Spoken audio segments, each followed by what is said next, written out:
Hey, welcome back. It is Wednesday, and I'm so blessed to be with you this week. We've been teasing out tools necessary for intentional mentoring, right? We know that we want to seek to be an example that anyone can follow, and I know that you're doing that, and you want to be an observational mentor to all the youth in your sphere of influence.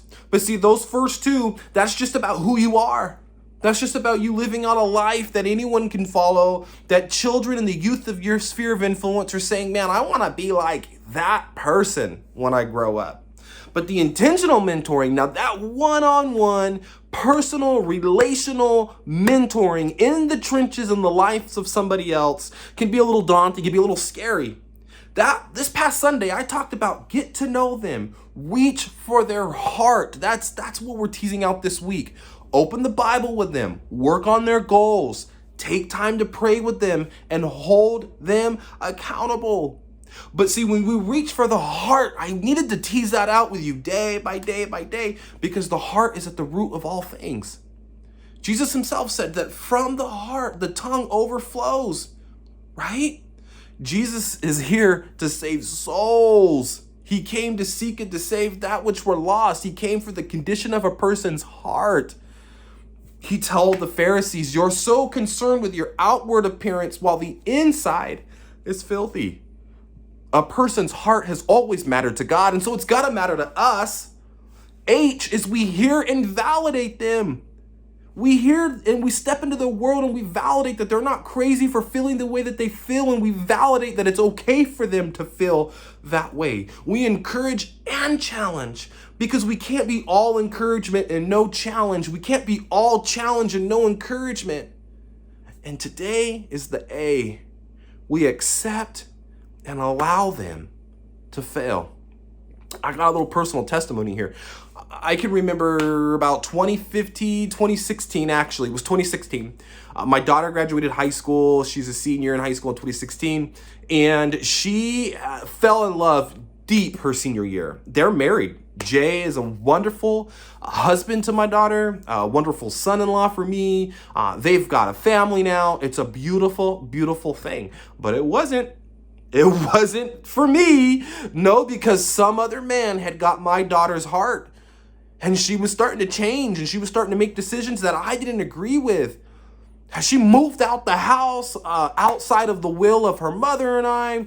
She decided to start a family with him. And by all means, by the blessing of God and by the grace and mercy of God, it all worked out.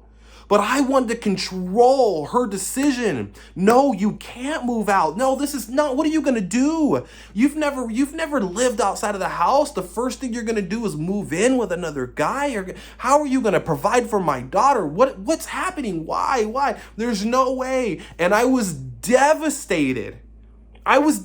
Because I taught my daughter the right from wrong, and I heard and validated her, and I encouraged and I challenged her. But somehow, some way, she's deciding to leave the family, and the matter of which it happened was unexpected, and it was too soon. And as her father, as her mentee, as her pastor, as her spiritual leader, there was everything in me that's wanted to just shake her and say, wake up. That'll happen in parenting, in friendships, in a mentor-mentee relationship. At the end of the day, the person on the other side of them, they are their own whole being. Now, if they are a believer in Jesus, they no longer belong to themselves. They belong to Christ, which is even greater news, because my daughter had already accepted Jesus as her Lord and Savior. And so there was something that was always going to happen for the good of her, because she loves him and was called according to his purposes. And the decision for her to leave, there was going to be a lot of failure involved. There was going to be a lot of there was a lot of turmoil and brokenheartedness and things that she had to wrestle with and grow up through. But you know what? I got to witness it. I got to be her stepdad. I got to be by her side. I got to give her advice. And today, my stepdad and I have a wonderful relationship. When she's in need, she comes to me. She needs someone to talk to. She comes to me. If she needs advice, she comes to me. If she's wrestling with life and faith, she comes to me. And it is an honor to say that. But that would not be the case if I did not allow her to fail and still accept her anyways. My mentor, Pastor Jeff, I remember being in his office in this crisis, just telling him, I don't know what to do. I'm lost. I'm stuck. My daughter's rebelling.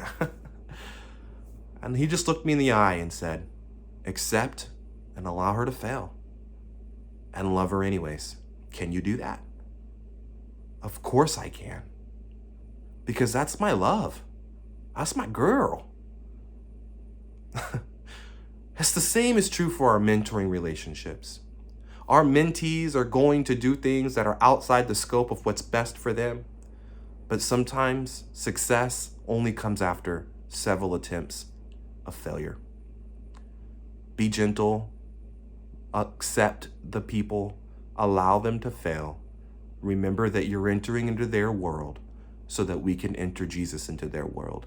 And how we respond to them in their failure will absolutely make or break our mentoring relationships. I hope you heard my story and you can see the truth in it. I hope that you can apply that.